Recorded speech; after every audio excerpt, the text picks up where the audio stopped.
Lors de la réception de mariage de ma sœur, ma mère s'est levée et a annoncé devant les 200 invités, au moins, elle n'a pas été un échec total comme mon autre fille. Même sa naissance a ruiné ma vie et détruit mes rêves. Papa a acquiescé. Certains enfants sont juste nés de travers. Ma sœur a ri cruellement. Enfin, a dit quelqu'un, ce que nous pensons tous. Toute la noce a éclaté de rire à mes dépens, alors je suis parti discrètement et je ne me suis jamais retourné. Le lendemain matin, maman a reçu un appel téléphonique qui a complètement fait pâlir son visage. Je m'appelle Maya, et j'ai 30 ans. Ma sœur, Clara, a 28 ans, et elle a toujours été l'enfant chéri de notre famille. J'aimerais pouvoir dire que cette histoire ne ressemble pas à mes parents, mais malheureusement, ce n'est pas le cas. En grandissant, on m'a constamment rappelé que j'étais l'enfant erreur, celle qui avait soi-disant ruiné les perspectives de carrière de ma mère et la position sociale de mon père. Vous voyez, ma mère, Hélène, est tombée enceinte de moi quand elle avait 20 ans, juste avant de commencer ses études de droit. Elle ne m'a jamais laissé oublier que j'avais détruit ses rêves de devenir une avocate à succès. Mon père, Georges, qui venait de ce qu'il considérait comme une famille respectable, était apparemment embarrassé qu'ils aient dû se marier si jeunes à cause de moi. Clara, en revanche, a été planifiée, désirée et célébrée dès le moment de sa conception. Le favoritisme était flagrant pendant toute notre enfance. Clara a eu des cours de piano, des cours de danse et des fêtes d'anniversaire coûteuses. J'ai eu des vêtements de seconde main et des conférences sur le fait d'être reconnaissante pour ce que j'avais. Quand Clara avait des difficultés à l'école, ils embauchaient des tuteurs. Quand j'avais des difficultés, on me disait que je ne faisais tout simplement pas assez d'efforts. Les réalisations de Clara étaient célébrées avec des dîners de famille et des albums photos. Mes réalisations étaient accueillies par l'île étendue ou une indifférence totale. Malgré tout cela, j'ai réussi à financer mes études universitaires grâce à des bourses et des emplois à temps partiel. J'ai étudié l'informatique et j'ai décroché un bon emploi dans une start-up technologique juste après l'obtention de mon diplôme. J'ai gravi les échelons au fil des ans et je suis finalement devenu ingénieur logiciel senior dans une grande entreprise technologique, gagnant un salaire à 6 chiffres à l'âge de 29 ans. J'ai acheté ma propre maison, voyagé et construit une vie dont j'étais fier. Clara, quant à elle, a abandonné l'université 2 fois, a vécu chez ses parents jusqu'à l'âge de 27 ans et a occupé des emplois de vente au détail à temps partiel quand elle en avait envie. Mais quand elle a rencontré Ellie, un type issu d'une famille riche, soudainement, elle est redevenue l'histoire de réussite de la famille. Leurs fiançailles ont été traitées comme si Clara avait gagné à la loterie, et mes parents ont immédiatement commencé à planifier ce qu'ils appelaient le mariage du siècle. Les mois qui ont précédé le mariage de Clara ont été une torture. Chaque réunion de famille était consacrée à la planification du mariage, et j'étais systématiquement exclu des décisions ou traité comme un inconvénient quand j'essayais de participer. Quand j'ai proposé de payer quelque chose en guise de cadeau de mariage, ma mère a ricané et a dit « Nous n'avons pas besoin de ta charité, Maya. Ce mariage ne mérite que le meilleur. » J'aurais dû voir ce qui allait arriver à la réception, mais honnêtement, je pensais que même n'irait pas aussi loin en public. Le mariage lui-même était magnifique, je l'admets. Clara était éblouissante, Ellie semblait heureux, et le lieu était absolument somptueux. Mes parents avaient dépensé une fortune qu'ils n'avaient pas vraiment pour s'assurer que tout était parfait. J'étais assise à la table 12 près du fond avec des cousins éloignés que je connaissais à peine. Les amis d'université de Clara, les collègues de travail d'Ellie et divers membres de la famille occupaient les autres tables. J'ai amené mon petit ami, Marc, comme accompagnateur, et il pouvait déjà sentir la tension dans la dynamique de ma famille. Le dîner s'est assez bien passé. J'ai poliment conversé avec les cousins, j'ai dansé avec Marc sur quelques chansons, et j'ai essayé de m'amuser malgré le sentiment d'être une étrangère au mariage de ma propre sœur. J'ai même fait un petit toast quand ils ont demandé aux membres de la famille de prendre la parole, en le gardant court et doux, souhaitant bonheur à Clara et Ellie. Mais ensuite est venu le moment qui a tout changé. Ma mère avait bu tout au long de la soirée, ce qui n'était pas inhabituel. Elle devenait toujours plus bavarde et dramatique après quelques verres de vin. Vers la fin de la réception, elle s'est soudainement levée à la table d'honneur, tapant sur son verre à champagne pour attirer l'attention de tout le monde. « Mesdames et messieurs, a-t-elle annoncé, sa voix portant à travers toute la salle de bal, je veux juste dire une chose de plus à propos de ma belle-fille, Clara. » Tout le monde s'est tourné pour écouter, s'attendant à un autre discours sincère de la mère de la mariée. Je n'écoutais qu'à moitié, pensant que ce serait plus ou moins le même débordement d'enthousiasme qu'elle avait manifesté toute la journée. « Je suis si fière de Clara, a continué Hélène, sa voix devenant plus forte et plus théâtrale. Elle a apporté tellement de joie à notre famille. Elle est belle, elle est gentille, elle est tout ce qu'un parent pourrait demander. Elle a marqué une pause pour l'effet, et j'ai pu voir le sourire satisfait sur le visage de Clara. Puis l'expression de ma mère a changé, et elle m'a regardé directement à travers la pièce. Au moins, elle n'a pas été un échec total comme mon autre fille, a-t-elle dit, ses mots traversant la pièce comme un couteau.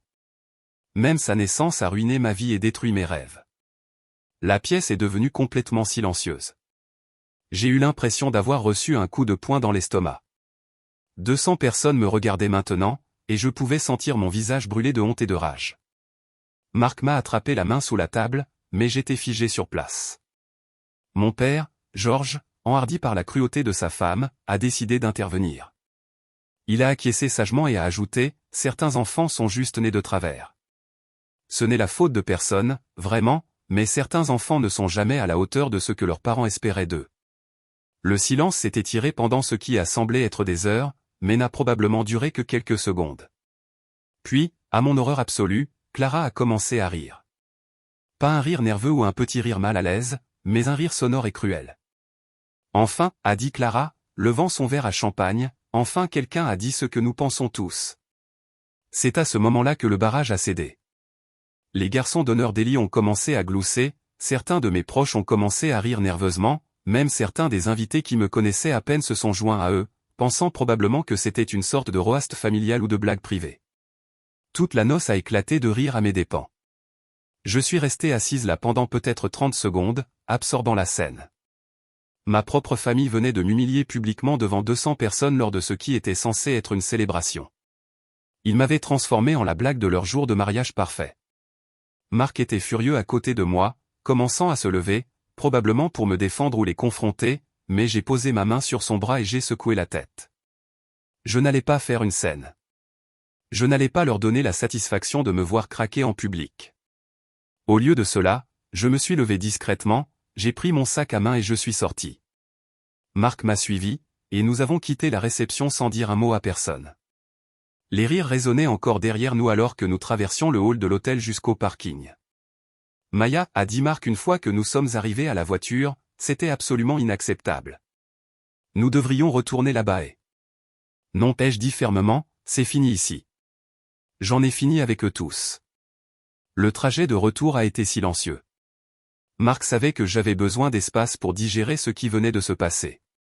Quand nous sommes arrivés chez moi, je me suis assise sur mon canapé et j'ai pleuré pour la première fois depuis des années, non seulement à cause de ce qu'ils avaient dit, mais parce que j'ai finalement compris qu'ils ne me verraient jamais autrement que comme leur déception. Cette nuit-là, j'ai pris une décision, j'en avais fini d'essayer de gagner leur approbation ou de prouver ma valeur à des gens qui avaient déjà décidé que je ne valais rien. J'en avais fini d'être leur punching ball émotionnel. J'en avais fini avec eux tous. Mais je savais que je devais être intelligente à ce sujet. Je ne pouvais pas simplement prendre des décisions émotionnelles dans le feu de l'action. Au cours des jours suivants, j'ai soigneusement planifié ma stratégie de sortie. Tout d'abord, j'ai appelé mon patron et j'ai demandé si l'offre de l'entreprise de me relocaliser dans notre bureau de Seattle était toujours ouverte. Elle l'était. J'ai accepté sur le champ et j'ai demandé le calendrier de transfert le plus rapide possible. Ils ont dit qu'ils pouvaient me relocaliser dans les 6 semaines, ce qui était plus réaliste que ce que j'avais espéré au départ. Ensuite, j'ai appelé mon agent immobilier et j'ai mis ma maison sur le marché. Dans cette économie, avec l'emplacement et l'état de ma maison, elle était convaincue que nous pourrions la vendre en 1 mois ou 2, surtout si j'étais prête à la fixer à un prix compétitif. Je l'étais. Ensuite, j'ai appelé l'entreprise de déménagement que j'avais utilisée auparavant et je leur ai demandé d'emballer et de déménager toute ma vie à travers le pays, en coordination avec mon calendrier de travail. J'ai également appelé ma banque et je leur ai demandé de transférer une partie importante de mes économies vers un nouveau compte dans une banque différente, dont mes parents n'avaient aucune information.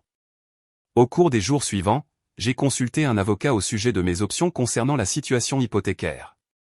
J'ai composé le numéro de la société de prêt hypothécaire de mes parents. Vous voyez, il y a 5 ans, lorsque l'entreprise de mon père était en difficulté et qu'ils étaient confrontés à une saisie, j'avais co-signé leur refinancement hypothécaire pour les aider à garder la maison. Ils ne m'ont jamais demandé de le faire, j'ai offert parce que, malgré tout, je ne voulais pas les voir perdre leur maison. Ils ont accepté mon aide, mais ne m'ont jamais remercié, traitant cela comme si c'était quelque chose que je leur devais. Bonjour, j'ai besoin de parler à quelqu'un au sujet du retrait de ma qualité de cosignataire d'une hypothèque, ai-je dit au représentant. Il s'est avéré que le processus n'était pas aussi simple que je l'avais espéré. Puisque j'étais cosignataire, j'étais légalement responsable de la dette. Cependant, il y avait des options. Je pouvais exiger qu'il refinance le prêt sans moi, ou je pouvais déclencher certaines clauses qui exigeraient un paiement immédiat ou une renégociation. Après avoir consulté un avocat cet après-midi-là, l'un des avantages de gagner bien sa vie et d'avoir des ressources, j'ai appris que j'avais plusieurs options, toutes parfaitement légales. La plus simple était de demander officiellement le retrait en tant que cosignataire, ce qui exigerait que mes parents se qualifient pour l'hypothèque seuls ou qu'ils trouvent un autre cosignataire. Compte tenu des revenus d'entreprise irréguliers de mon père et du manque d'emploi de ma mère, cela était peu probable. S'ils ne pouvaient pas refinancer, ils devraient soit rembourser complètement l'hypothèque, soit potentiellement faire face à une procédure de saisie. J'ai également découvert qu'en tant que cosignataire, je recevais des copies de tous les relevés hypothécaires et des historiques de paiement. Mes parents avaient été en retard dans leur paiement 4 fois au cours de la dernière année, ce à quoi je n'avais pas prêté attention, mais qui devenait maintenant très pertinent. L'avocat m'a aidé à rédiger une lettre officielle à la société de prêt hypothécaire et à mes parents, demandant le retrait en tant que cosignataire et leur donnant 60 jours pour refinancer ou prendre d'autres dispositions. Mais avant d'envoyer cette lettre, j'avais encore un appel à passer. Lundi matin, à peine 36 heures après la réception du mariage, j'ai appelé ma mère. « Maya ?» a-t-elle répondu, semblant étonnamment joyeuse. « Je pensais justement à toi. Écoute, à propos de samedi soir, tu sais comment ton père et moi devenons quand nous avons bu ? Nous ne voulions rien dire de sérieux par ce que nous avons dit. C'était juste une taquinerie familiale. En fait, maman, ce n'est pas pour ça que j'appelle, ai-je dit calmement. J'appelle pour te faire savoir que je déménage à Seattle pour le travail, et je vais me retirer en tant que cosignataire de ton hypothèque. Il y a eu une longue pause. Que veux-tu dire par te retirer ? A-t-elle demandé, et je pouvais entendre le changement dans son ton. Je veux dire exactement ce que j'ai dit. J'ai consulté un avocat, et je demande officiellement à être retiré en tant que cosignataire de votre prêt immobilier. Vous aurez 60 jours pour refinancer l'hypothèque sans moi ou prendre d'autres dispositions. Une autre pause, plus longue cette fois. Maya, tu ne peux pas être sérieuse. C'est à propos de samedi soir, n'est-ce pas ? Écoute, nous célébrions le grand jour de Clara, tout le monde s'amusait. Ce n'est pas à propos de samedi soir, ai-je interrompu, bien que nous savions tous les deux que c'était absolument le cas. Il s'agit de moi qui apporte des changements dans ma vie et qui me retire des enchevêtrements financiers qui ne me servent plus. Mais Maya. Et maintenant sa voix prenait ce ton désespéré que j'avais déjà entendu quand ils avaient besoin de quelque chose de moi. Tu sais que nous ne pouvons pas nous qualifier pour l'hypothèque sans ton revenu. L'entreprise de ton père a été lente, et avec les dépenses du mariage. Ce n'est plus mon problème, maman. Que veux-tu dire que ce n'est pas ton problème ? Nous sommes ta famille. Famille, ai-je répété lentement, c'est ce que tu appelles ce qui s'est passé samedi soir ? Elle s'est tue pendant un moment, et quand elle a parlé à nouveau, sa voix était plus faible. Maya, s'il te plaît, nous avons fait une erreur. Nous étions ivres, nous nous sommes emportés. Tu sais que nous t'aimons. Vraiment, ai-je demandé, parce que j'ai 28 ans, et je peux compter sur les doigts d'une main le nombre de fois où tu m'as dit que tu m'aimais. Je ne peux même pas compter le nombre de fois où tu m'as dit que j'avais ruiné ta vie. C'est. Je ne voulais pas dire. Si, tu l'as fait. Tu pensais chaque mot. Et tu sais quoi ? C'est bien. Tu as le droit de ressentir ce que tu veux à mon sujet. Mais j'ai aussi le droit de vivre ma vie sans qu'on me rappelle constamment que je suis une déception pour des gens qui n'ont jamais reconnu une seule de mes réalisations. Maya, s'il te plaît, parlons-en. Viens dîner ce soir, nous pouvons régler ça. Non, maman, j'en ai fini de régler les choses. J'en ai fini d'essayer de gagner une approbation que je n'obtiendrai jamais. J'en ai fini d'être le bouc émissaire de la famille. Mais la maison sera une responsabilité à résoudre, comme elle aurait dû l'être il y a 3 ans. Je pouvais l'entendre commencer à pleurer, ce qui aurait pu m'affecter quelques jours plus tôt, mais après samedi soir, je ne ressentais qu'un étrange sentiment de soulagement. Je serai parti d'ici à la fin du mois prochain, ai-je continué. Ma nouvelle adresse sera transmise par mon avocat si tu en as besoin pour quoi que ce soit de légal. Sinon, je pense qu'il est préférable que nous n'ayons pas de contact pendant un certain temps. Maya, tu ne peux pas dire ça. Qu'est-ce que je vais dire aux gens? Que va penser Clara? Et voilà. Même dans ce moment, elle était inquiète de l'apparence et de l'opinion de Clara. Dis-leur ce que tu veux, maman. Dis-leur que je suis finalement devenu l'échec que tu as toujours dit que j'étais. Je suis sûr que Clara aura de bons rires à ce sujet. J'ai raccroché avant qu'elle ne puisse répondre. Dans l'heure qui a suivi, j'ai reçu 6 appels téléphoniques de mon père, 3 de Clara et 2 messages textes d'Ellie. Apparemment, Clara l'avait mis au courant du drame familial. Je n'ai répondu à aucun d'eux. À la fin de la semaine, les appels s'étaient intensifiés. Mon père a laissé des messages vocaux en colère au sujet de la loyauté et de la responsabilité familiale. Clara a laissé des messages en pleurs sur la façon dont je ruinais tout et brisais la famille. Même certains membres de la famille élargie ont commencé à me contacter, ayant apparemment entendu une version de l'histoire. Mais je suis resté ferme. Ma maison s'est vendue en 6 semaines pour encore plus que ce que j'avais prévu. L'offre de relocalisation de mon entreprise était généreuse, et mon nouveau poste était assorti d'une augmentation de salaire importante. Tout se mettait en place pour mon nouveau départ. La situation hypothécaire s'est déroulée exactement comme mon avocat l'avait prédit.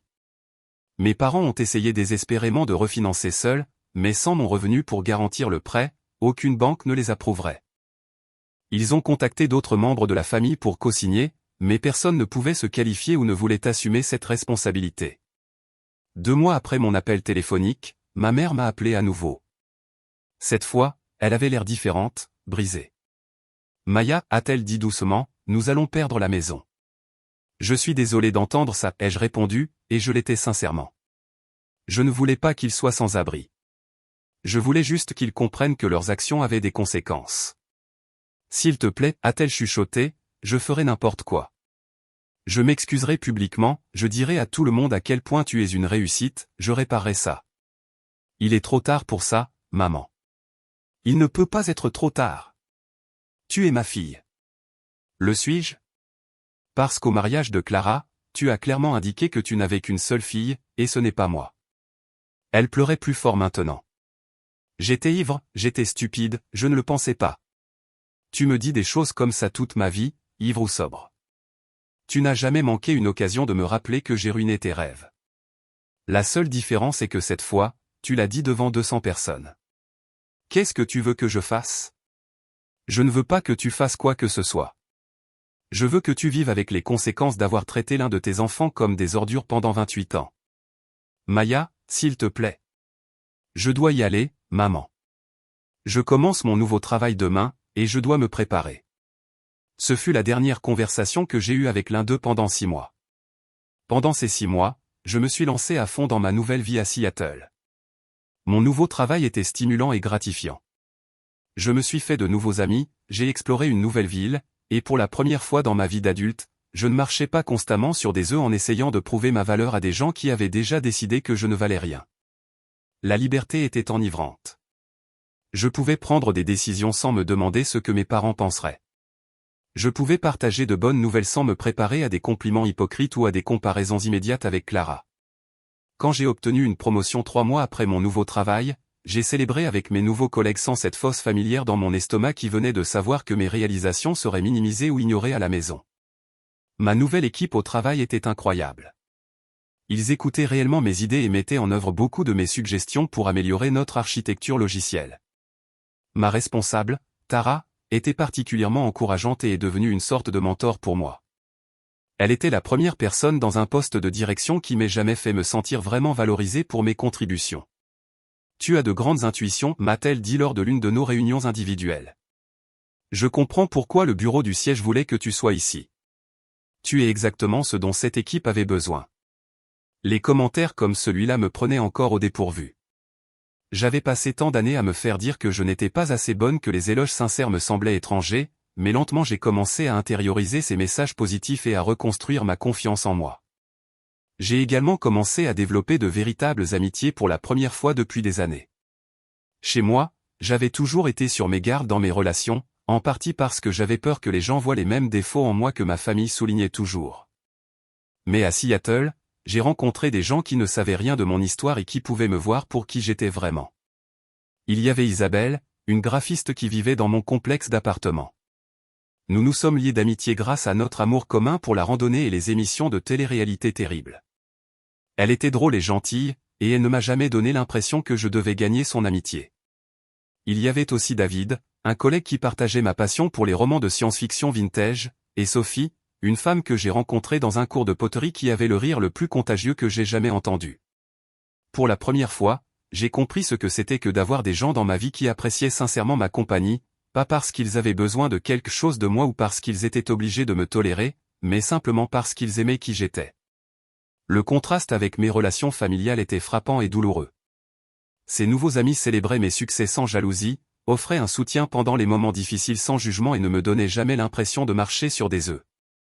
Cela m'a fait réaliser à quel point la dynamique de ma famille avait été anormale. Marc et moi avons rompu environ 2 mois après le déménagement. La longue distance était difficile, mais honnêtement, le plus gros problème est qu'il a continué à essayer de me convaincre de me réconcilier avec ma famille. Il ne comprenait pas pourquoi je lui en voulais pour ce qu'il considérait comme une mauvaise nuit. Il ne comprenait pas qu'il ne s'agissait pas d'une nuit, il s'agissait d'une vie entière à être traitée comme moins que rien. C'est ta famille, Maya, disait-il lors de nos appels téléphoniques de plus en plus tendus. Tout le monde dit des choses qu'il ne pense pas quand il boit. Tu ne peux pas simplement les couper pour toujours à cause d'une erreur. Mais c'est exactement ce qu'il ne comprenait pas. Ce n'était pas une erreur, c'était le point culminant de 28 ans d'erreur, d'être traité comme la déception de la famille, de voir mes réalisations rejetées et mes luttes ignorées. La réception du mariage était juste le moment où ils ont dit à voix haute devant 200 personnes ce qu'ils me communiquaient toute ma vie. J'ai essayé d'expliquer cela à Marc, mais il venait d'une famille aimante et encourageante où les conflits étaient résolus par des conversations honnêtes et des excuses sincères. Il ne pouvait pas comprendre l'idée que certaines relations familiales pourraient être fondamentalement toxiques et irréparables. Tu es dramatique, a-t-il dit lors de notre dernière conversation. Chaque famille a des problèmes. Tu ne peux pas simplement t'enfuir à chaque fois que quelqu'un blesse tes sentiments. C'est à ce moment-là que j'ai su que c'était fini. S'il pouvait réduire une vie entière d'abus émotionnels à blesser mes sentiments, alors il ne comprendrait jamais ma décision ni ne me soutiendrait dans le processus de guérison que je venais de commencer. La rupture a été triste mais aussi libératrice. J'ai réalisé que j'étais avec Marc en partie parce qu'il représentait la stabilité et la normalité, des qualités qui avaient fait défaut dans ma vie de famille. Mais je n'avais plus besoin de lui pour valider ma valeur, j'apprenais à le faire moi-même. J'ai commencé à consulter une conseillère à cette époque, le docteur Nora Patel, qui était spécialisée dans les traumatismes familiaux et l'établissement de limites. Notre première séance a été révélatrice d'une manière à laquelle je ne m'attendais pas. « Parle-moi de ton enfance », a-t-elle dit, et je me suis lancé dans ce que je pensais être une histoire relativement normale de rivalité fraternelle et de favoritisme parental. Mais au fur et à mesure que je parlais, j'ai vu ses expressions faciales changer. Elle a commencé à prendre plus de notes, elle a posé des questions plus approfondies. À la fin de la séance, elle me regardait avec un mélange d'inquiétude professionnelle et de compassion personnelle. « Maya, a-t-elle dit doucement, ce que tu décris n'est pas une rivalité fraternelle normale ou même un favoritisme typique. Ce que tu as vécu, c'était de la maltraitance émotionnelle et une désignation comme bouc émissaire. Tu as été la cible du dysfonctionnement de ta famille, et ce n'est pas ta faute. » Entendre ces mots d'un professionnel était à la fois valorisant et dévastateur. Une partie de moi avait toujours su que mon traitement était injuste, mais j'avais aussi intériorisé le récit de ma famille selon lequel j'étais en quelque sorte défectueuse ou difficile. Le fait qu'un thérapeute qualifié confirme que leur comportement était abusif, pas ma faute, et pas normal, a été un tournant dans mon processus de guérison. Le docteur Patel m'a aidé à comprendre la dynamique familiale qui avait façonné mon enfance. Elle a expliqué comment les familles désignent parfois un membre comme bouc émissaire, la personne qui est blâmée pour les problèmes de tous les autres et qui sert de cible au dysfonctionnement collectif de la famille. Elle m'a aidé à voir que mon rôle d'échec familial n'était pas basé sur quelque chose de mal que j'avais réellement fait, mais sur le besoin de ma famille d'avoir quelqu'un à blâmer pour ses propres lacunes et déceptions. Les rêves non réalisés de ta mère d'aller à l'école de droit n'étaient pas ta faute, m'a-t-elle dit. L'embarras de ton père au sujet de son statut social n'était pas ta faute. Le besoin de ta sœur de se sentir spéciale n'était pas ta faute. Ils t'ont rendu responsable de leurs émotions et de leurs échecs, ce qui est complètement inapproprié. Ces séances de thérapie étaient intenses et me laissaient souvent émotionnellement épuisé, mais elles étaient aussi incroyablement guérissantes. Pour la première fois de ma vie, j'ai pu séparer ma propre identité de la perception que ma famille avait de moi. J'ai commencé à me voir comme digne d'amour et de respect, non pas parce que je devais le gagner par des réalisations ou un bon comportement, mais simplement parce que j'étais un être humain avec une valeur inhérente. Marc et moi avons eu plusieurs conversations difficiles au cours de cette période. Il m'a vu devenir plus forte et plus confiante, mais il a également lutté avec ma décision de maintenir une distance avec ma famille.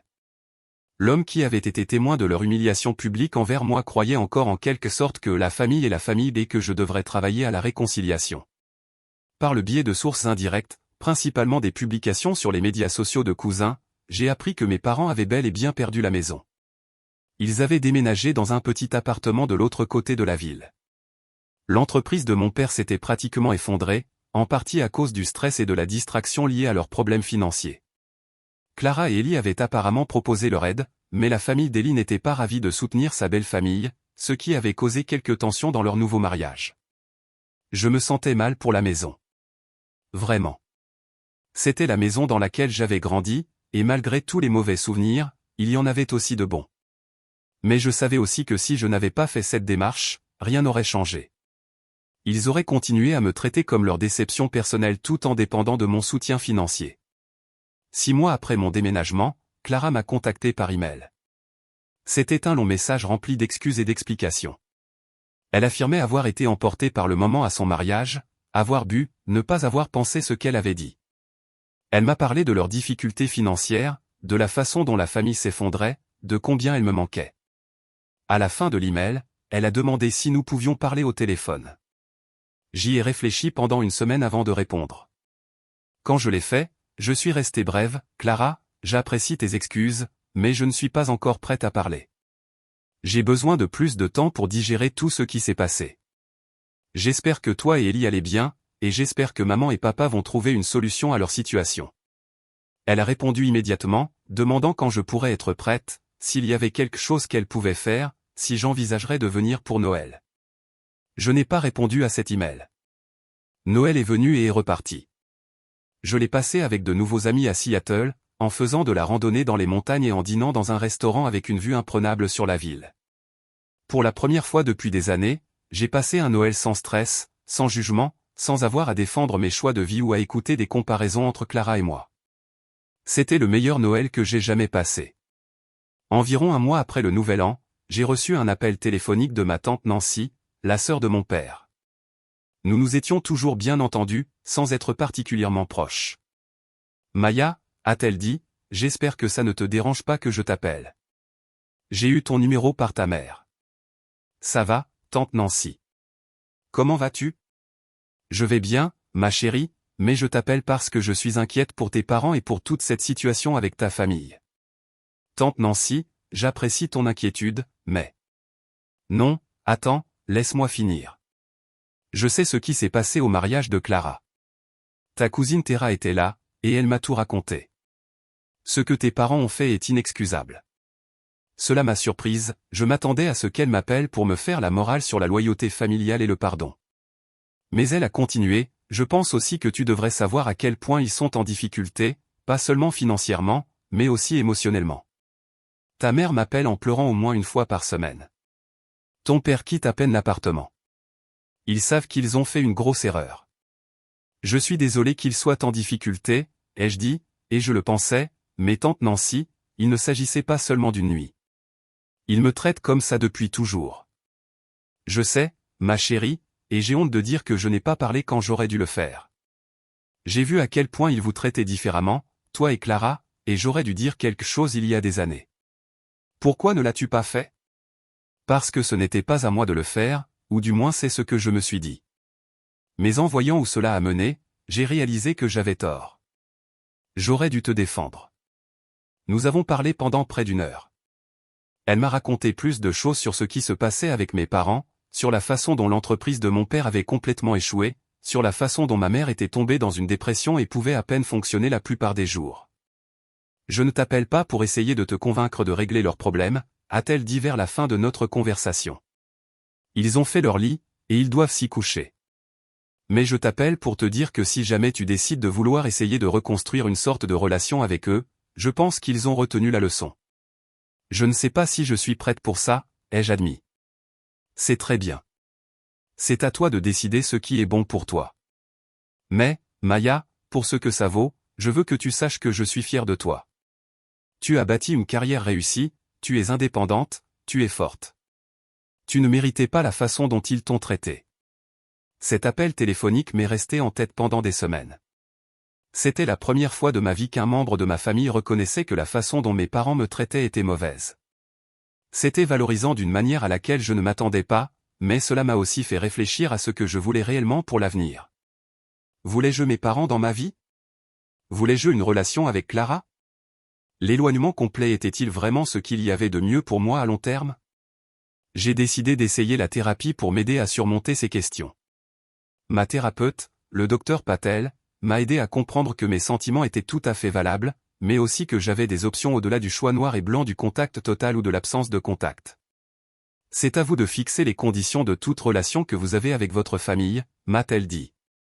Vous n'êtes pas obligé d'accepter leur comportement, mais vous n'êtes pas non plus obligé de les couper définitivement si vous ne le souhaitez pas. Vous pouvez créer des limites qui vous protègent tout en permettant une certaine connexion.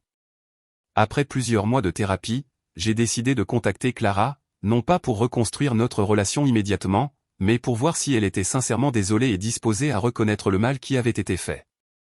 Je lui ai envoyé un email à la fin du printemps, près d'un an après son mariage. Je lui ai dit que j'étais ouverte à la discussion, mais que toute conversation devrait inclure une réelle reconnaissance de ce qui s'était passé et de la façon dont cela m'avait affecté. J'ai également précisé que je n'étais pas encore prête à parler à nos parents et qu'elle devait respecter cette limite. Elle a répondu en quelques heures, acceptant tout ce que j'avais demandé et me demandant quand nous pourrions parler. Nous avons eu notre première conversation téléphonique le week-end suivant. Clara a pleuré pendant la majeure partie de la conversation, s'excusant à plusieurs reprises et admettant qu'elle avait toujours su à quel point nos parents me traitaient injustement. Elle a dit qu'elle avait été trop égoïste et trop concentrée sur le fait d'être la préférée pour prendre la parole, mais que me perdre lui avait fait réaliser à quel point elle appréciait réellement notre relation.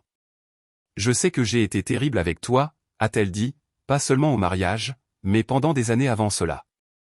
J'aime être l'enfant chéri, et je ne voulais pas prendre le risque de perdre ça en te défendant. J'ai honte de ça maintenant. C'était la conversation la plus honnête que nous ayons jamais eue. Je ne lui ai pas pardonné immédiatement, mais j'ai apprécié sa volonté d'assumer la responsabilité de ses actes. Nous avons commencé à nous parler régulièrement après cela, reconstruisant lentement une sorte de relation. Elle m'a parlé des problèmes de son mariage. La famille d'Ellie ne les avait effectivement pas aidés à soutenir mes parents, ce qui avait causé des tensions continues. Elle m'a également donné plus de détails sur la situation de nos parents, qui continuait à se détériorer. Ils demandent constamment de tes nouvelles, a-t-elle dit lors d'un de nos appels. Maman a ta photo sur le réfrigérateur de leur appartement, et elle raconte à qui veut l'entendre ta carrière réussie à Seattle. C'est ironique, ai-je dit. Je sais. Elle est enfin fière de toi, mais seulement après t'avoir perdu. Après plusieurs mois de conversations régulières avec Clara, elle m'a demandé si j'envisagerais de parler à nos parents. Il lui avait demandé de faciliter une forme de contact, et elle pensait qu'ils étaient sincèrement repentants. Je n'étais pas sûr d'être prête, mais le docteur Patel et moi avions travaillé sur cette possibilité. Elle m'avait aidé à identifier ce dont j'aurais besoin de leur part pour envisager même de reconstruire une relation. Si vous décidez de leur parler, avait-elle dit, vous devez être clair sur vos limites et vos attentes. Ne les laissez pas minimiser ce qui s'est passé ou vous précipiter vers un pardon que vous n'êtes pas prête à accorder. J'ai dit à Clara que j'y réfléchirais, mais que si j'acceptais de leur parler, ce serait à mes conditions. Ils devraient d'abord m'écrire une lettre, reconnaissant spécifiquement ce qu'ils avaient mal fait et comment cela m'avait affecté. Ils devraient s'excuser sans chercher d'excuses ni essayer de minimiser leur comportement, et ils devraient comprendre que toute relation future se ferait entièrement à mes conditions. Clara a accepté de leur transmettre ces conditions. 2 semaines plus tard, j'ai reçu un colis par la poste. À l'intérieur se trouvait une lettre manuscrite de ma mère et une autre de mon père. Les 2 lettres étaient plus longues que toute communication que j'avais jamais reçue d'eux, et toutes 2 étaient remplies de reconnaissance spécifique de leur comportement et d'excuses qui semblaient sincères.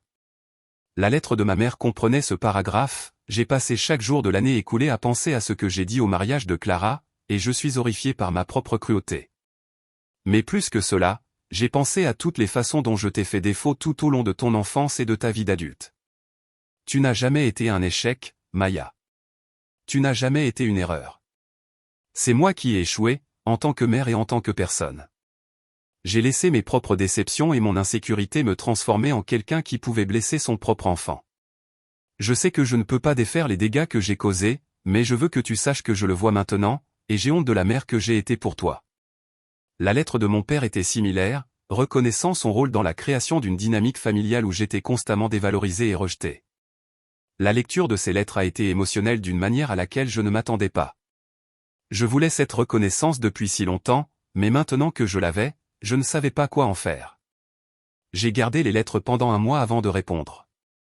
Quand je l'ai fait, j'ai accepté une conversation téléphonique avec chacun d'eux, étant entendu que cela ne signifiait pas que j'étais prête à reprendre une relation normale. Les appels téléphoniques ont été difficiles mais productifs. Mes deux parents semblaient sincèrement repentants, et aucun d'eux n'a essayé de trouver des excuses ou de me précipiter vers le pardon. Ma mère a pleuré pendant la majeure partie de notre conversation, me disant à quel point elle était fière de ce que j'avais accompli et à quel point elle était désolée de ne pas m'avoir soutenu. Je sais que je n'ai pas le droit de demander une autre chance, a-t-elle dit, mais si tu es un jour disposé à me laisser essayer d'être une meilleure mère pour toi, je te promets que je ferai tout ce que je peux pour le mériter. Ces conversations ont eu lieu il y a 6 mois. Depuis, j'ai eu des appels téléphoniques occasionnels avec mes parents et des contacts plus réguliers avec Clara. Je ne suis pas prête à leur rendre visite ni à revenir à une quelconque relation familiale normale, mais je ne suis pas fermée à la possibilité que nous puissions reconstruire quelque chose un jour. La chose la plus importante que j'ai apprise de tout cela est que je n'ai pas à accepter les mauvais traitements simplement parce qu'ils viennent de ma famille. J'ai passé 28 ans à essayer de gagner l'amour de personnes qui avaient décidé que je n'en valais pas la peine, et j'ai failli me détruire dans le processus. Fixer cette limite, aussi douloureuse que cela ait été pour toutes les personnes concernées, a été la meilleure chose que j'ai jamais faite pour moi-même. Cela a forcé ma famille à se confronter à son comportement et à ses conséquences, et cela m'a donné l'espace dont j'avais besoin pour construire une vie que je voulais vraiment. Je ne sais pas ce que l'avenir nous réserve en matière de relations familiales. Peut-être trouverons-nous un moyen de reconstruire quelque chose de sain, peut-être pas. Mais de toute façon, je sais que tout ira bien. Pour la première fois de ma vie, je n'attends pas l'approbation de quelqu'un d'autre pour me sentir bien dans ma peau, et cela, plus que toute vengeance que j'aurais pu planifier, ressemble à la vraie victoire. Certaines personnes pourraient penser que j'ai été trop dur, que je suis allé trop loin en me retirant en tant que cosignataire de leur prêt hypothécaire. D'autres pourraient penser que j'aurais dû les couper complètement et ne jamais regarder en arrière. Honnêtement, je suis encore en train de déterminer ce qui me semble juste. Ce que je sais, c'est que parfois la meilleure vengeance n'est ni spectaculaire ni immédiate. Parfois, il s'agit simplement de refuser d'accepter un traitement inacceptable et de construire une vie qui vous rende heureux, peu importe ce que les personnes qui vous ont blessé en pensent. Ma famille a passé 28 ans à me traiter comme si je ne valais rien. Maintenant, ils savent à quoi ressemble la vie sans moi. Que cela conduise à un véritable changement et à une réconciliation ou qu'il s'agisse simplement d'une leçon sur les conséquences, il reste à voir, mais de toute façon, je suis enfin libre.